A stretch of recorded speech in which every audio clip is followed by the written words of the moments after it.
नमस्कार। आज आपके माध्यम से मैं भारत के प्रधानमंत्री आदरणीय नरेंद्र भाई मोदी तक अपनी बात पहुंचाना चाहता हूं।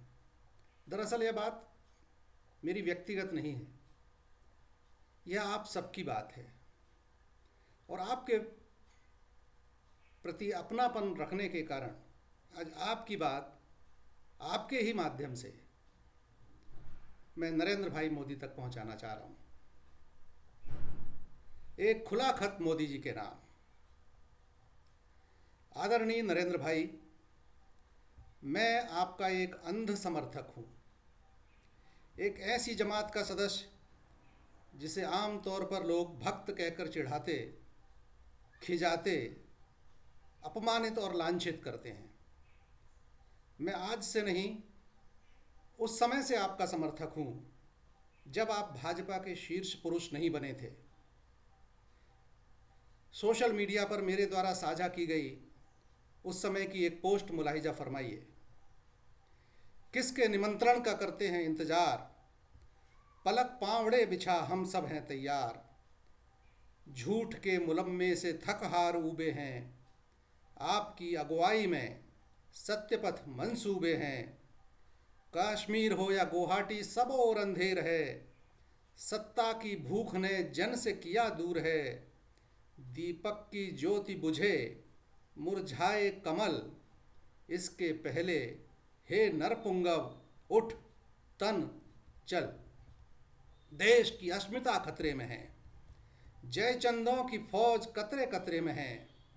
आस्तीन के सांपों का जहर, इसके पहले कि बन जाए कहर। फन कुचल डालो मुरब्बत न पालो।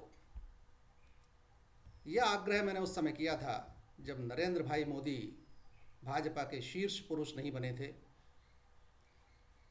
लेकिन आज मैं आहत हूं, इसलिए नहीं कि मैं आपसे निराश हूं, बल्कि इसलिए कि आप मेरी और जन जन की अपेक्षा के अनुकूल अपने सहयोगियों को भी अपने जैसा तत्वनिष्ठ बनाने में न केवल असफल रहे हैं, बल्कि उनके तौर तरीकों और क्रियाकलापों पर अंकुश भी नहीं लगा पाए हैं।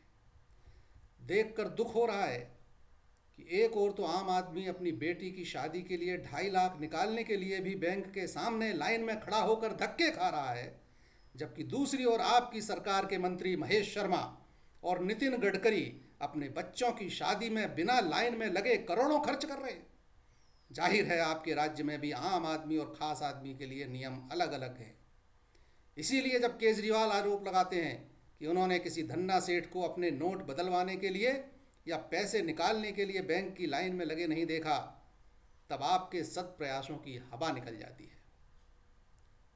ये सत प्रयास केवल आपके नहीं हैं, इस सब के पीछे मुझ जैसे भक्तों की पूरी ताकत से लगाई हुई बनाई हुई हवा भी है। इसलिए उस हवा का गुब्बारा जब पिचकता है तो हमको भी कष्ट होता है। मैंने प्रारंभ में आपके निर्णय के पक्ष में दलील देते हुए लिखा था कि अच्छा है, इससे शादियों में दिखावा कम होगा व मित व्ययता को बढ़ावा मिलेगा। किंतु महेश शर्मा व नितिन गडकरी क्यों नहीं आदर्श प्रस्तुत कर पाए, यह हैरत की बात है। उससे ज़्यादा खौफनाक बात यह है कि अपने मंत्रियों के इस आचरण को टोकने का साहस भी, सार्वजनिक रूप से टोकने का साहस भी आप नहीं दिखा पाए। काले धन के खिलाफ लड़ने का आपका भव्य मिशन कामयाब हो, यह हम सबकी इच्छा है, लेकिन इसके लिए त्याग की अपील क्या केवल और केवल आम आदमी से की जानी चाहिए? अपने शीर्ष नेताओं को आप एक बार झूठे ही सही सार्वजनिक सलाह भी नहीं दे सकते? इतना भी नहीं तो कम से कम स्वयं इन शादियों में सम्मिलित न होने की सार्वजनिक घोषणा तो कर सकते हैं। एक बार करके देखिए, मुझ जैसे भक्तगण आपकी जय जयकार से आसमान गुंजा देंगे। मेरा यह आग्रह केवल आपसे ही नहीं, बल्कि मेरे अपने संघ परिवार के अपने सभी सम्मान्य अधिकारियों से भी है कि वे भी कम से कम गडकरी जी के यहाँ होने वाले शाही विवाह समारोह से दूरी बनाएं। अन्यथा निश्चित जानिए, देश में वैसे ही आस्था का संकट है, अनास्था का दौर है। आस्था के प्रतीक के रूप में आप और संघ है। आपके सत्प्रयासों का भट्टा नहीं बैठना चाहिए। सरकार की साख प्रभावित नहीं होना चाहिए।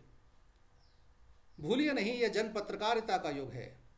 इसके पहले कि सोशल मीडिया की हवा आपके प्रतिकूल बहना प्रारंभ हो, सचेत हो जाए। मुझे आशा ही नहीं, पूर्ण विश्वास है कि आप अपनी पीठ में छुरा भोंकने वाले, आपके सत प्रयासों की हवा निकालने वाले इन आस्तीन के सांपों को पहचानेंगे और उनके फन कुचलेंगे। कम से कम उनसे दूरी बनाकर उन्हें अपना आईना तो दिखाएंगे ही दिखाएंगे। नमस्कार। फिलहाल तो अभी भी आपका अनुगत हरिहर शर्मा। कल किसने देखा है।